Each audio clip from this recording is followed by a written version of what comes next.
This is a little apartment. Probably 800 square feet or so.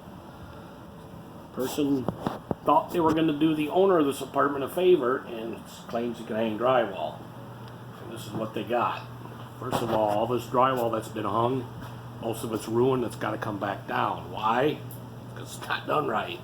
Start with, there's a joint above the door and a crack.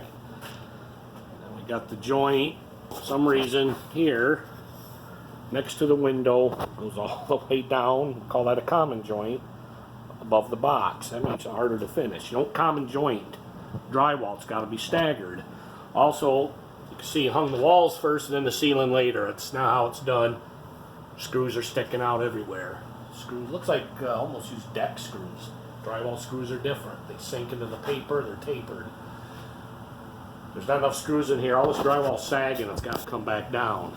A couple more joints broke straight up above the door. That'll crack. I don't know what this is. Put a piece in there and then another piece. Here's my favorite area. Into the lawn or utility room. There's all, looks like you just picked up pieces off the floor. I don't know. But you gotta, should only be a joint here and then there'll be one right there. Just use one sheet and cover that up and be done with it. Back here in the bedroom, started to hang this. This is sagging and why there's a hole in the ceiling.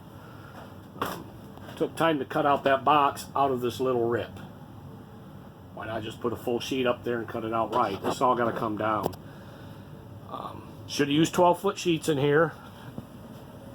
Makes for less butt joints. They could have come right in the door with them. Right here, the bedroom is done. I suppose this is salvageable, but the same thing. Look at that joint right next to the window.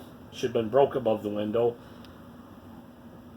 Walls were hung first, ceiling later. Again, all these screws got to be buried.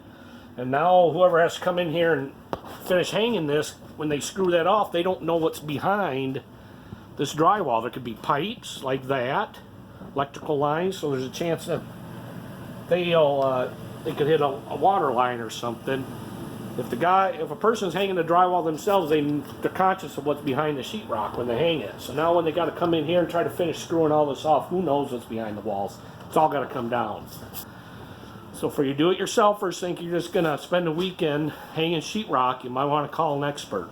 It's going to be cheaper in the long run because this person now has to buy more sheetrock because this has all been ruined. It's going to cost more in labor to fix what can be fixed and rehang all this stuff and discard all this stuff. It's real simple. This is about a 45 sheet job with 12 footers. Take 2 guys a day and a half to be done with it and be hung correctly. Taping and finishing is where the money comes in. Hanging drywall is more labor intensive, but the price per foot isn't that much money. So before you want to try to hang something yourself, have an expert come in and look, because this is a mess. This looks like you cut the sheets with an axe.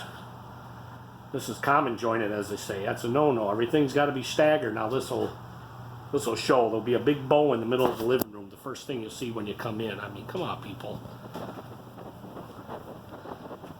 And then he looks like he wanted to see what it would look like to tape and finish. That's not any good. Alright, well, have a good day. And don't do it yourself unless you know what you're doing.